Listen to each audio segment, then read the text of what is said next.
ओम शांति।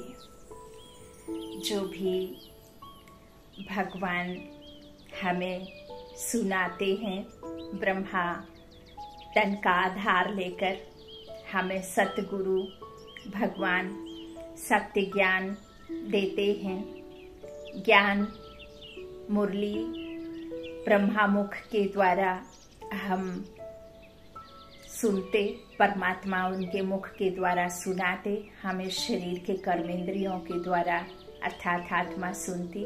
परमात्मा ने हमें ज्ञान का चक्षु दिया है, ज्ञान नेत्र दिया है, समझ का तीसरा नेत्र दिया है और समझ अर्थात आत्मा की समझ।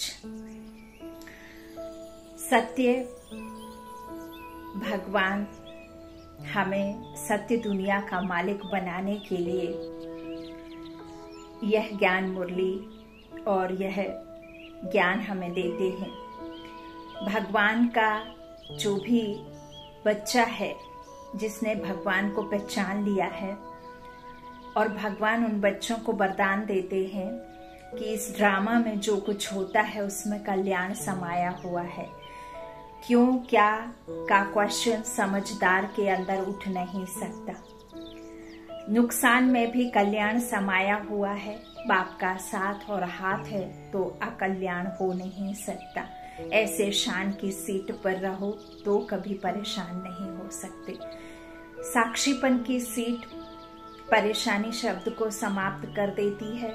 इसलिए त्रिकालदर्शी बन प्रतिज्ञा करो कि ना परेशान होंगे और ना परेशान करेंगे। आज सतगुरुवार की मुरली है। सत्य ज्ञान हम आत्माओं को सत्य पिता दे रहे हैं, सच्ची दुनिया का मालिक बनाने के लिए, मनुष्य से देवता बनने के लिए यह मुरली ज्ञान है और यह पढ़ाई ईश्वरीय पढ़ाई है। तो इस पढ़ाई को बहुत शौक से पढ़ना है, नशे के साथ पढ़ना है, बहुत इंटरेस्ट के साथ पढ़ना है और लगन से पढ़ना है। मरते दम तक श्वासों श्वास पढ़ना है। श्वासों श्वास उस निराकार प्रभु राम का नाम इस मन के अंदर आज बजा जाप चलते रहना है, तभी आपकी सदगति होगी। 15/6/2023 के ईश्वरीय महावाक्य है। आज के साकार मुरली का सार मीठे बाबा ने कहा, मीठे बच्चे, सोई हुई तकदीर को जगाने का साधन है पढ़ाई। यह पढ़ाई ही सोर्स ऑफ इनकम है जिससे 21 जन्मों के लिए तकदीर जग जाती है। प्रश्न है, इस रूहानी कॉलेज की एक विशेषता सुनाओ जो दुनिया में किसी कॉलेज की नहीं हो सकती। वाह। उत्तर, यही एक कॉलेज है जहाँ कोई मनुष्य, गुरु, टीचर नहीं है। स्वयं निराकार भगवान टीचर बनकर पढ़ाते हैं। यह ऐसा विचित्र बाप है जिसे अपना कोई चित्र नहीं है। और चित्र कौन सी? शरीर रूपी चित्र, ना कि तस्वीरों में, पिक्चरों में, मंदिरों में जो विराजमान है। शिवलिंग हो, चाहे वो किसी भी तरह के देवी देवताओं की मूर्तियां हों, चाहे चित्रों में शिवलिंग बना करके, चाहे शंकर का चित्र हो, चाहे किसी भी तरह का जो भी चित्र है, उन परम पिता परमात्मा का उस तरह का कोई चित्र नहीं है जो हमें पढ़ाता है। वो विचित्र है, निराकार राम है जो हमें श्याम से सुंदर बनाने आया है। तो यहाँ कोई मनुष्य रूपी गुरु टीचर नहीं है।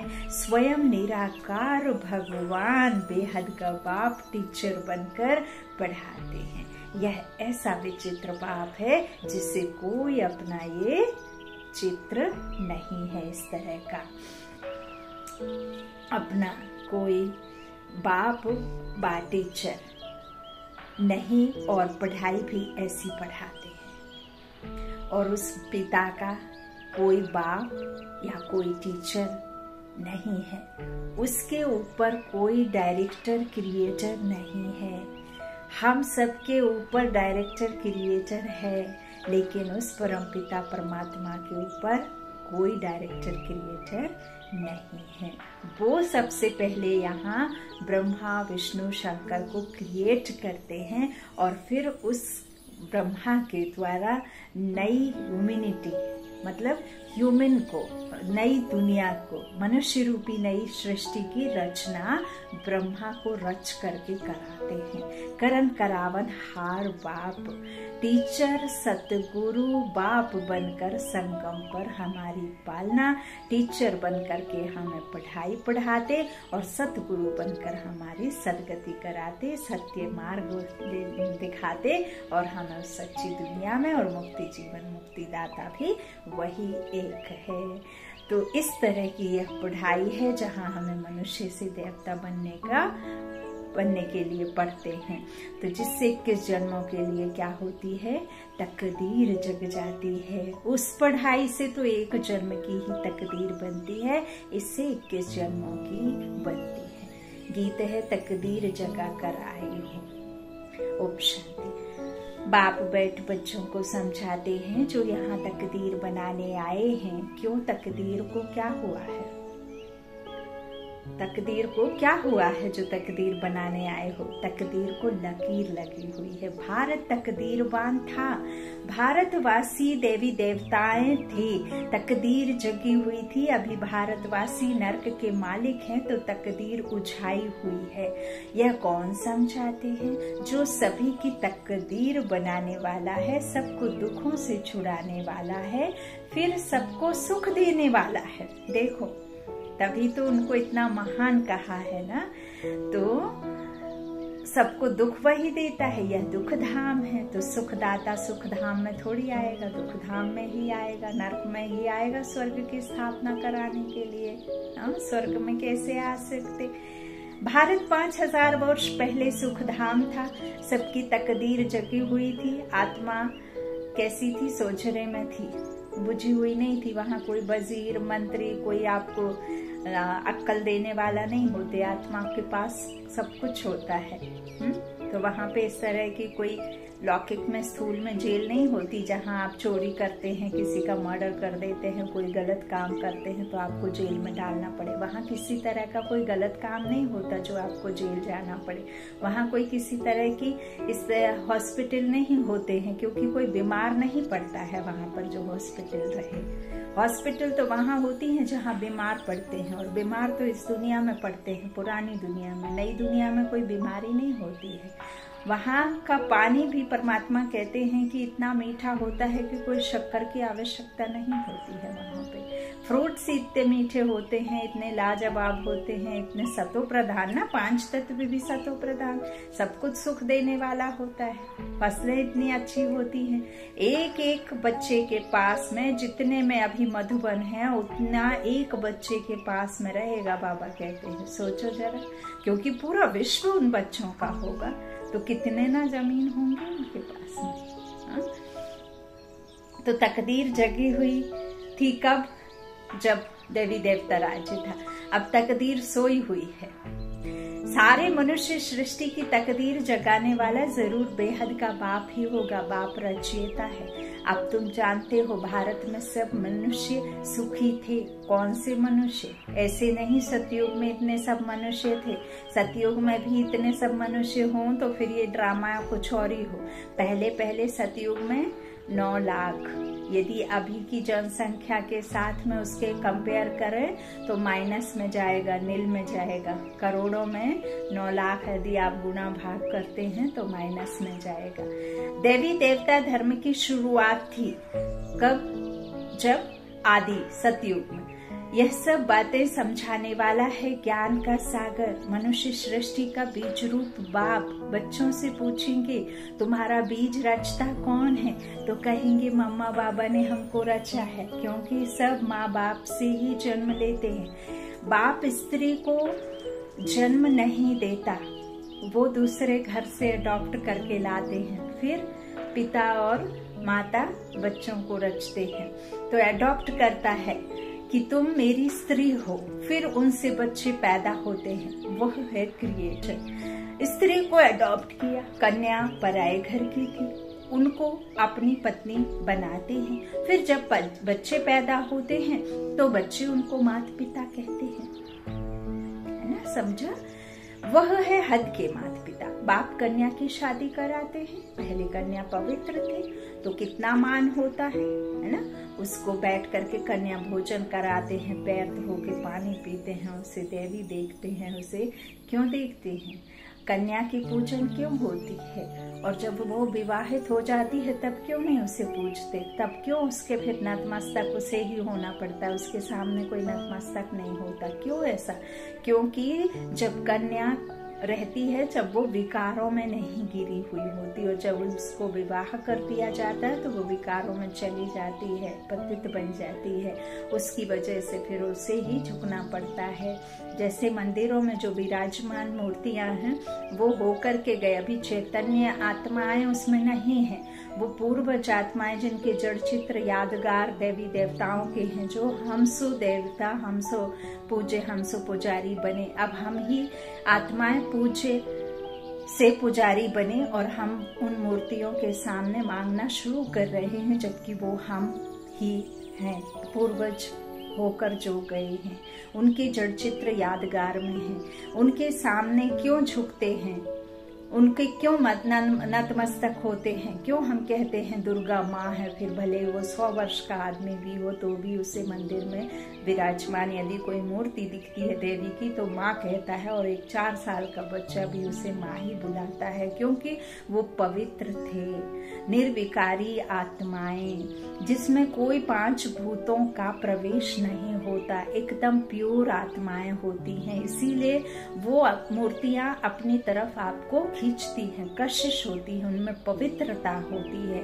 कोई शराबी भी यदि मंदिर के सामने से गुजरेगा तो वो भले ही कितना भी नशे में चूर होगा, कितना भी गाली गलौज करते हुए रास्ते में जाएगा, लेकिन यदि उसे कोई मंदिर दिखाई देगा तो भले ही वो उल्टी हरकतें करेगा, पागलपन करेगा, अपने चप्पल उतारेगा, सिर पे रख लेगा, लेकिन वहां कहेगा माँ देख तेरा ये बंदा, या कोई भी जो भी उसे कहेगा उसके सामने हाथ जोड़ेगा जरूर। तो सोचो उसमें कितनी प्यूरिटी, कितनी पवित्रता की शक्ति है कि वो अपनी तरफ इस तरह के मनुष्यों को भी, मनुष्य आत्माओं को भी अपनी ओर कैच करता है, करंट खींचता है। कौन सा करंट? प्यूरिटी का।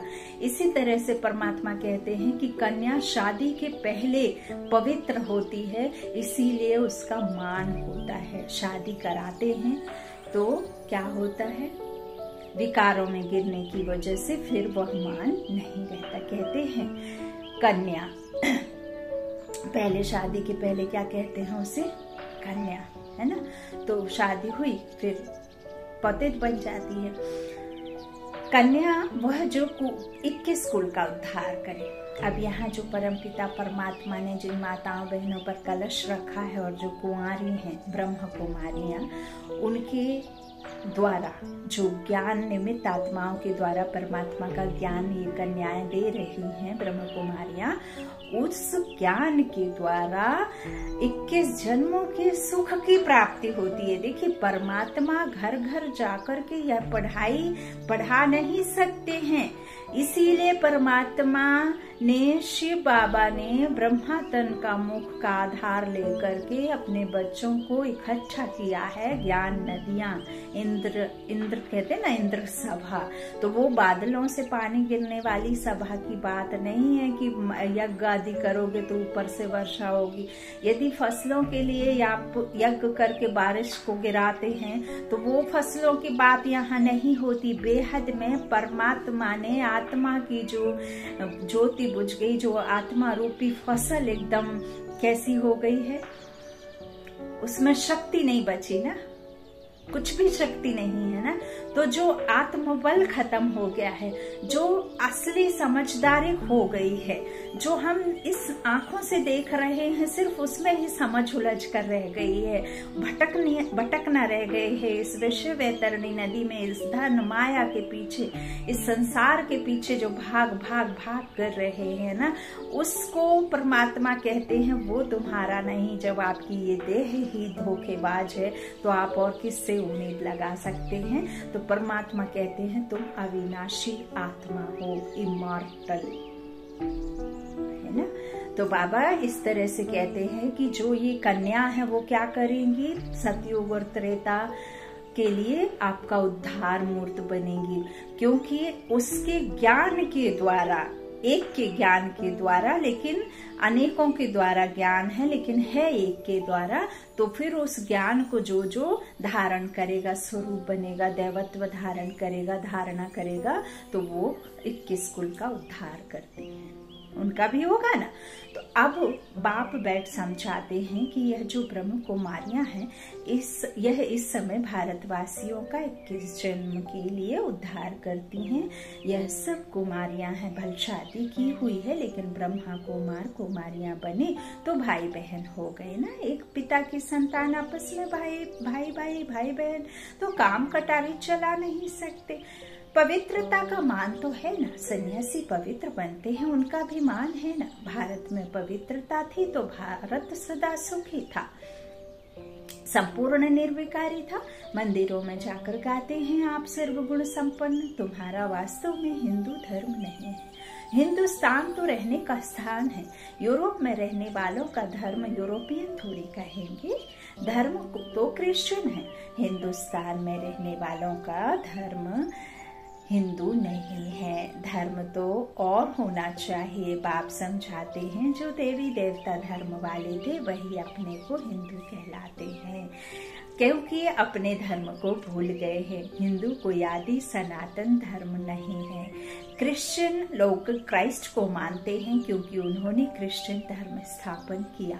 यहाँ तो किसको भी ये पता नहीं है कि हम किस धर्म के हैं।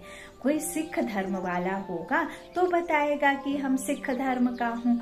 सिख धर्म किसने स्थापन किया तो कहेंगे गुरु नानक ने स्थापन किया। उन्होंने यह धर्म कैसे स्थापन किया यह फिर तुम जानते हो। कोई भी पतित आत्मा धर्म स्थापन कर ना सके। जो जो धर्म स्थापक होते हैं वो है पहले पवित्र होते हैं, फिर अपवित्र शरीर में प्रवेश कर धर्म स्थापन करते हैं। जैसे गुरु नानक को तो बच्चे आदि थे, फिर उनमें पवित्र आत्मा ने प्रवेश कर सिख धर्म की स्थापना की। यह ब्रह्मा का भी पतित शरीर है, तो उसमें ज्ञान सागर बाप आए हैं। तुम जानते हो हमारा वह बाप है, यह आत्मा कहती है अब तुम्हें आत्माभिमानी बनना है। देह में आत्मा रहती है ना। तो जैसे कोई कहते हैं मैं मर्चेंट हूँ, यह आत्मा ने ऑर्गन्स द्वारा कहा। आत्मा कहती है मैंने 84 जन्म पूरे किए। बाप बैठ समझाते हैं मैं हूँ तुम आत्माओं का बाप। मेरा अवतरण भारत में ही होता है, मुझे अपना शरीर नहीं है। ब्रह्मा विष्णु शंकर को भी अपना सूक्ष्म शरीर है। मेरा अवतरण भारत में ही होता है। यादगार में शिवलिंग दिखाते हैं, लेकिन मेरा कोई इतना बड़ा रूप नहीं है। मैं हूँ स्टार में से जैसा है। आत्मा स्टार है। आत्मा कोई बहुत बड़ी नहीं होती, चमकता है प्रकृति के बीच अजब सितारा। आत्मा बहुत छोटी है, लाइट का साक्षात्कार बहुत करके सफेद होता है। अभी कितने करोड़ आत्माएं हैं, अगर सतयुग में इतनी होती तो अब तक अरबों हो जाती। हाँ, इतने तो है नहीं। तुम बच्चे जानते हो कि यह कोई साधु सन्यासी नहीं, यह तो बाप समझाते हैं। इस बाप का कोई बाप नहीं है। ब्रह्मा विष्णु शंकर का भी बाप है, श्री कृष्ण का भी बाप था, बेहद का बाप कहते हैं। मेरा कोई बाप नहीं है, ना टीचर है। सतयुग में भी बच्चे राज विद्या पढ़ने स्कूल में जाएंगे, टीचर होगा। हमारा कोई टीचर नहीं है। आज बाबा ने एक और राज खोला कि सतयुग में राज विद्या पढ़ने स्कूल में जाएंगे, टीचर होगा। लेकिन बाबा का कोई टीचर नहीं है। मैं तुमको राजयोग की शिक्षा देता हूँ। मैं कोई राजा महाराजा नहीं बनूंगा। तुम महलों में जाओगे, मैं महलों में नहीं आऊंगा। मैं तो निर्वाण धाम शांति धाम में जाकर के बैठ जाऊंगा। बाबा से एक बच्ची ने चिट्ठी में लिखा कि बाबा आप सतयुग में भी मेरे साथ रहोगे। आप मुझसे वादा करो कि आप मेरे साथ सतयुग में भी रहना, वरना मैं सतयुग में नहीं जाऊंगी। मैं तो आपको भूल ना सकूंगी। तो बाबा ने कहा क्या बच्ची आप मुझे नहीं भूलोगे? तो बोली नहीं बाबा, कैसे भूल सकती हूँ। बाबा कहते हैं वहां तुम मुझे बुलाओगी ही नहीं, वहां तो तुम महलों में रहोगी, सुख में मुझे याद भला कौन करेगा। उनका कहने का कि मैं वादा कैसे कर दूं, जब तुम्हें याद ही नहीं करोगी तो मैं आने का वादा कैसे करूं, जबकि मैं जानता हूं कि सुख में सिमरन कोई करता नहीं है। बेहद के बाप को, पारलौकिक बाप को तो जो है भल जानते नहीं है, लेकिन मानना शुरू कर देते हैं द्वापर से, है ना। तो बाबा कहते हैं कि इस तरह से मैं नहीं बनूंगा महाराजा महारानी, तुम बच्चे बनेंगे। पूज्य श्री लक्ष्मी श्री नारायण थे, सतयुग में राज्य करते थे। यह निराकार बाप इस शरीर में विराजमान हो बढ़ाते हैं आत्माओं को। हम आत्माएं पढ़ती हैं, वो है ज्ञान का सागर, शांति का सागर। बाप कहते हैं मैं तुमको अपना वर्षा देता हूँ 21 जन्मों के लिए। सतयुग में तुम सुख शांति वाले थे, रावण भूत वहां होता नहीं। वह है ही संपूर्ण निर्विकारी दुनिया। अभी यह संपूर्ण विकारी दुनिया, अभी तुम बच्चे जानते हो हम बाबा से तकदीर बनाने आए हैं। स्कूल में तकदीर बनाई जाती है, पढ़कर पास करेंगे, टीचर बनेंगे। यहाँ तुम 21 जन्मों के लिए तकदीर बनाते हो। वह तकदीर बनाते हैं इस एक जन्म के लिए, स्कूल में पढ़कर शरीर निर्वाह के लिए कमाई करेंगे। अपना और दूसरों का शरीर निर्वाह होगा तो उन स्कूलों में एक जन्म की तकदीर बनाते हैं। जन्म जन्मांतर के लिए बैरिस्टर इंजीनियर नहीं बनेंगे। और कई बार तो आपने देखा भी होगा, आजकल तो यही हो रहा है। पता चला कि 12th के बाद में वो 18-19 एज में 12th पास किया, फिर 5 इयर्स के लिए वो डॉक्टरी या 4 साल के लिए जो MBBS करते हैं, इंजीनियरिंग करते हैं, तो वो सब PAT PMT का जो एग्ज़ाम निकालते हैं, फिर उसके बाद में 2-4 साल पढ़ाई करते हैं। और इन केस वो पढ़ते पढ़ते यदि उनका शरीर छूट गया तो उनका पद कहाँ जाएगा। दूसरे जन्म में तो वही इंजीनियर नहीं बनेंगे ना, जैसे पैदा होते ही तो वो डॉक्टर इंजीनियर पढ़ते हुए पैदा नहीं होंगे ना। दूसरे घर में जाएंगे, दूसरे शहर में जाएंगे, दूसरे नाम फेम रहेगा, दूसरे माता पिता रहेंगे, बच्चा जन्म होगा, KG पढ़ेगा, फिर 12th में जाएगा, 12 साल बाद में फिर वो आएगा, इंजीनियरिंग का एग्जाम देगा। तो हो गई ना हद की पढ़ाई। बेहद की पढ़ाई परमात्मा पढ़ाते हैं, हद की पढ़ाई स्थूल में पढ़ते हैं। जो हम इन आँखों से देखते हैं ना, इस शरीर को समझते हैं कि हम डॉक्टर हैं, इंजीनियर हैं। बाबा कहते हैं आत्मा शरीर के द्वारा पढ़ती है, डॉक्टर इंजीनियर बनती है, शरीर नहीं पढ़ता, शरीर नहीं बनता। यदि शरीर बनता होता तो फिर दूसरे जन्म में भी वो वही बनता, लेकिन शरीर तो 5 तत्वों का है, 5 तत्वों में ही मिक्स हो जाता है। तो इस तरह से बाबा कहते हैं दूसरे जन्म में फिर पढ़ना होगा। वह है शरीर निर्वाह, अर्थ धंधा एक जन्म के लिए। अब आप डॉक्टरी की भी पढ़ाई करते हैं ना, तो ऐसे ही नहीं करते हैं कि सेवा भाव लेकर के करते हैं। 1000 में एक कोई होगा जो सोचेगा कि मैं फ्री ऑफ कॉस्ट या किसी बिना कमाई के हम गरीबों की या जिनके पास पैसा नहीं होगा उसे हम सेवा देंगे, इलाज देंगे। बहुत रेयर, बहुत है ना, ग्रेट सोल्स जो होते हैं वो भी कहीं ना कुछ उनको स्वार्थ तो भी होगा। तो ऐसे ही नहीं पढ़ लेते हैं, है ना। शरीर निर्वाह अर्थ धंधा करने के लिए पढ़ाई पढ़ते हैं। बाबा कहते हैं इस तरह से बाप तो कहते हैं मैं तुमको 21 जन्मों के लिए सुख शांति का वर्षा देता हूँ। यह बेहद के बाप ने कहा, उनका कोई बाप नहीं है। तुम बच्चे कहते हो बाबा हम आपके हैं, बाबा भी कहते हैं हाँ बच्चे तुम हमारे कल पहले थे, अभी फिर बने हो और फिर बनोगे। तो यह है ईश्वर बाप से बच्चों का स्नेह। आत्मा परमात्मा अलग रहे बहुकाल। 5000 वर्ष पहले भी तुम बच्चों को गुलगुल बनाकर हेल्थ और वेल्थ दी थी, क्योंकि नॉलेज है सोर्स ऑफ इनकम। पढ़ाई से ही तकदीर बनाते हैं, वह होती है हद की, यह है बेहद की तकदीर। यह स्कूल है, सत्संग नहीं है। बाबा कहते हैं यह स्कूल है, यह सत्संग नहीं है। सत्संग में तो जाते हैं, कोई ने रामायण ग्रंथ आदि सुनाया, कानरस के लिए सुन लेते हैं, कानों को अच्छा लगता है, ये प्रसंग अच्छा था, वो प्रसंग अच्छा था, हनुमान जी जड़ी बूटी लेकर के आए थे, उन्होंने इतनी मेहनत की, उन्होंने ऐसा किया वैसा किया, ये सब आपके कानरस के लिए है, आपके आत्म शांति के लिए, आत्मा में प्रेम भरने के लिए, आत्मा को किसी तरह से अवगुण को खत्म करने के लिए नहीं होती है। सिर्फ ये आपके कुछ एक समय के लिए आपको आत्म संतुष्टि मिलती है, लेकिन फिर वही आपका इस दुनिया के मायावी जालों में फंस जाते हैं। तो ये बाबा कहते हैं ये सत्संग नहीं है। सत्संग में तो जाते हैं तो कोई कुछ सुनाता है। बाबा तो नॉलेजफुल है। बाबा कोई शास्त्र आदि नहीं पढ़ाते हैं। कहते हैं मैं तो सब कुछ जानता हूँ, यह सिर्फ तुम्हारी बुद्धि में है कि वह है मोस्ट बिलव्ड बाप जिसको सब याद करते हैं कि इस पतित दुनिया में आओ, आकर हमको सुख घर मेरे दो। तुम माता पिता हम बालक तेरे, अब सम्मुख आकर बच्चे बने हो। बाप है विचित्र, उनका कोई चित्र अर्थात शरीर नहीं है, परंतु चित्र के आधार बिगर शिक्षा कैसे देवें, क्योंकि आपने तो द्वापर से इस चित्र में ही रह करके सब कुछ देखा, सुना, समझा। तो परमात्मा देखो हमें तो सहज कर दिखाते हैं कि बच्चे आप मेरे चित्रों को जरूर रखो ताकि आपको मेमोरी रहे, याद रहे। मेरी याद में रहने के लिए बाबा ने हम बच्चों के लिए चित्र बनवाए हैं। अदरवाइज बाबा तो विचित्र है। और बाबा कहते तुम आत्मा भी विचित्र हो।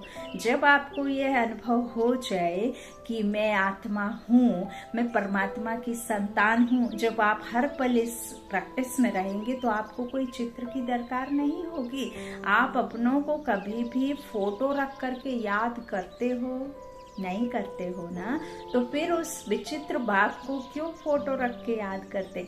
आपके घर से कोई आजे पराजे आपने नहीं भी देखे होंगे, आपका पिता आपको बताता है कि ऐसे ऐसे आपके आजे के आजे थे, तो आप उनको याद करते हैं ना, भले ही ना देखा हो, है?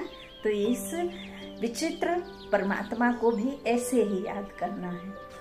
और बाबा क्या कह रहे हैं कि मैं आकर बिना चित्र के, बिना आधार के, तुम जीव आत्माओं को जिसने ये पहन रखा है उन्हें कैसे शिक्षा दूं?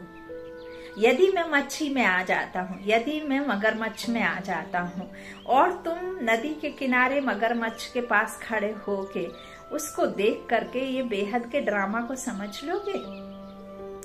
लोगे कि ये क्या कह रहा है? ऐसे तो फिर ऊपर में जब आपने महाभारत सुना, मैंने उतना अच्छे से नहीं सुना, लेकिन जब विराट विकराल रूप, जब विराट रूप में आए कृष्ण, तो अर्जुन ने क्या कहा था? जब वो लाइट दिखाया, उन्होंने ब्रह्मांड दिखाया पूरा, तो उन्होंने कहा बस प्रभु बस, मैं और इस तेज को अब क्या नहीं कर सकता, बर्दाश्त नहीं कर सकता। तो तब उन्होंने फिर बैठ समझाया, है ना। तो प्रेरणा से कोई बात नहीं बनती। परमात्मा कोई ऊपर से जादू की छड़ी फेंक देंगे या कोई लाइट चमका देंगे या ऊपर से आपको आकाशवाणी हो कि मैं, तो डर जाएंगे ना, मैं परम आत्मा हूँ।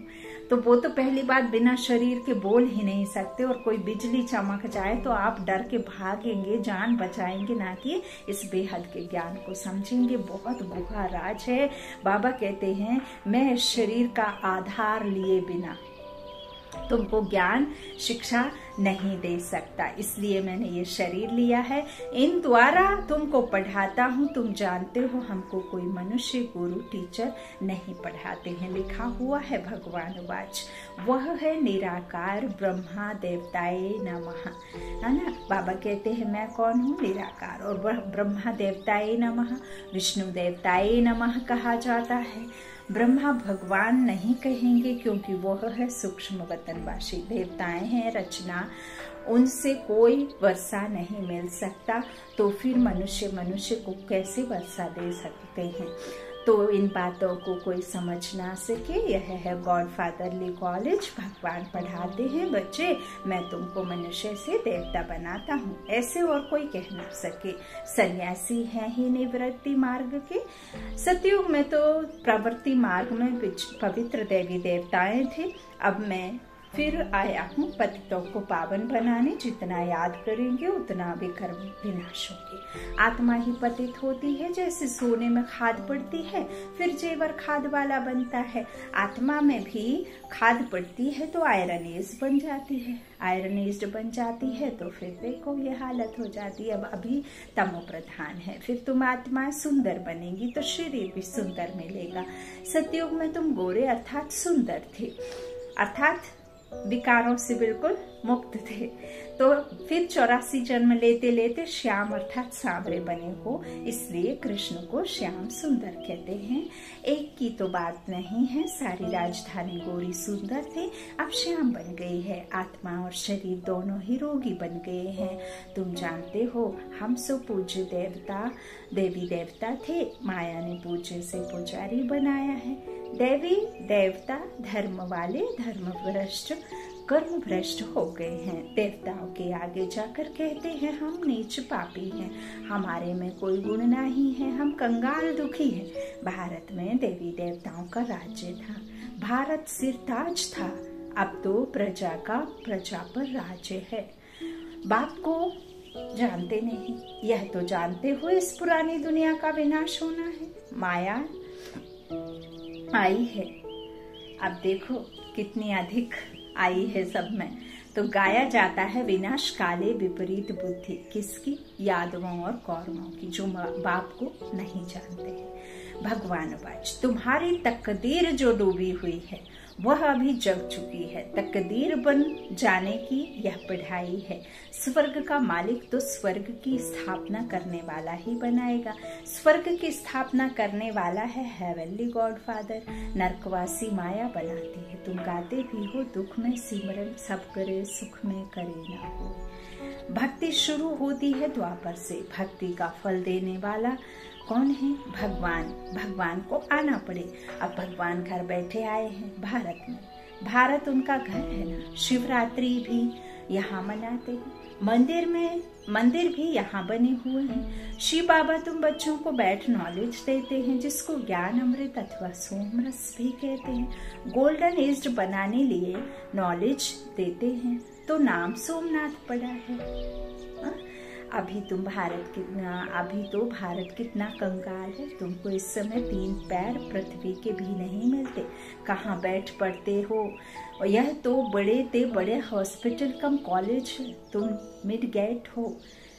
कहते हो बाबा मैं आपका हूँ, 12 मास का बच्चा हूँ। आत्मा बोलती है शरीर द्वारा, है ना। 12 मास, 6 मास, 25 वर्ष, है ना। जो जितने दिन पहले ज्ञान में चला वही उनका लौकिक जन्म है ना। जब आत्मा निश्चय हुए तब तो बाबा मैं 6 मास का बच्चा हूँ, तो मिड गेट हुआ ना, मिड गेट हुआ।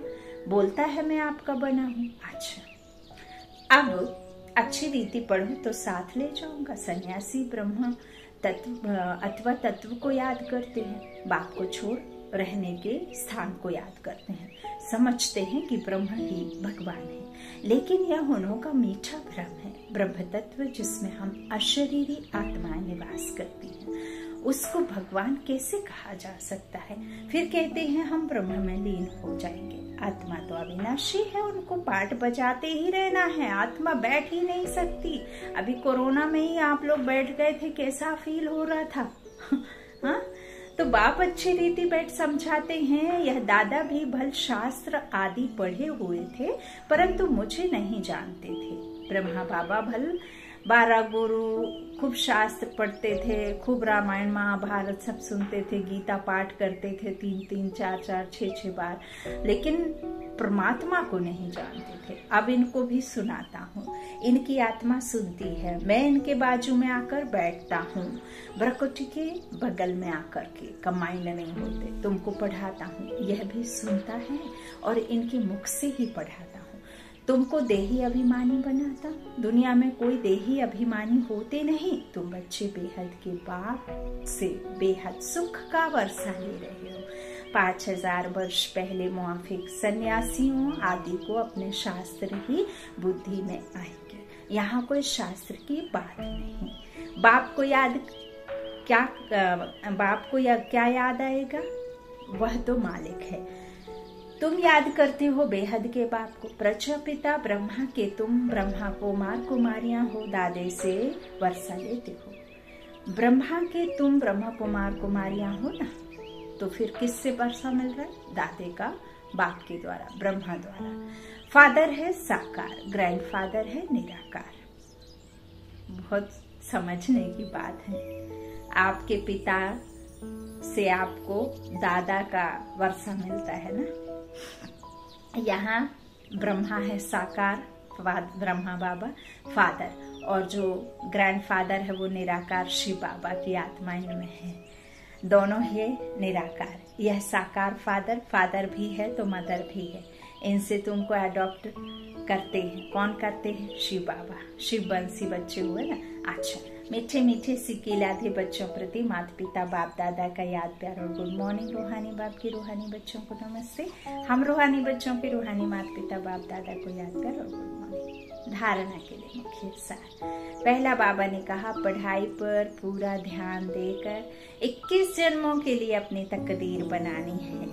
एक बाप की मत पर चल अपना खाना आबाद करना है। दूसरा, आत्माभिमानी बनना है। याद की यात्रा से आत्मा का संपूर्ण क्या बनेगा? याद की यात्रा से आत्मा को संपूर्ण पावन बनाना है। बाप कैसे हैं? पवित्रता के सागर है ना। सर्वशक्तिमान बाप के जो गुण हैं वो आप में कब आएंगे? जब आप याद में रहोगे, है ना। तो आत्माभिमानी बनना है। क्यों बनना है? तभी तो फिर अशरीरी बाप को याद करेंगे, तो याद की यात्रा से फिर आत्मा संपूर्ण पावन बनेगी। वरदान है, सदा अपने आप में शुभ उम्मीदें रख, दिल शाह बनने वाले बड़ी दिल फ्राख दिल भव। सदैव अपने में शुभ उम्मीदें रखो, कभी भी ना उम्मीद नहीं बनो। आप सर्वशक्तिमान के बच्चे हैं। आप उस सर्व समर्थ ज्ञान सूर्य के बच्चे हैं। आप इस संसार के रचता बाप के बच्चे हैं। आप कैसे ना उम्मीद हो सकते हैं? जैसे बाप ने हर बच्चे में शुभ उम्मीदें रखी, कोई कैसे भी है, बाप लास्ट नंबर से भी कभी दिल शिकस्त नहीं बने, सदा ही उम्मीद रखी। तो आप भी अपने से, दूसरों से, सेवा से कभी ना उम्मीद, दिल शिकस्त नहीं बनो, हिम्मतहीन मत बनो, दिल शाह बनो। आप शहंशाह के बच्चे हो, आप बापों के बाप के बच्चे हो, आप ऊंची सरकार के बच्चे हो, उससे ऊंची कोई गवर्नमेंट नहीं है। दिल शाह बनो। शाह माना फ्राक दिल, सदा बड़ी दिल। कोई भी कमजोर संस्कार धारण नहीं करो। नॉलेजफुल बन, माया के भिन्न भिन्न रूपों को परख कर विजयी बनो। स्लोगन, आप और बाप दोनों ऐसा कंबाइंड रहो जो तीसरा कोई अलग ना कर सके। आप और बाप दोनों ऐसे कंबाइंड रहो जो तीसरा कोई अलग ना कर सके। हाँ बाबा, कोई नहीं कर सकता। इस संसार का कोई व्यक्ति, वस्तु, वैभव, किसी भी तरह की मुश्किल परेशानी, कोई भी आपको अब तो कम से कम अपने बाप से आपको जुदा नहीं कर सकती। आप ऐसे कंबाइंड हो मानो दिया और बाती, है ना। अच्छा, ओम शांति।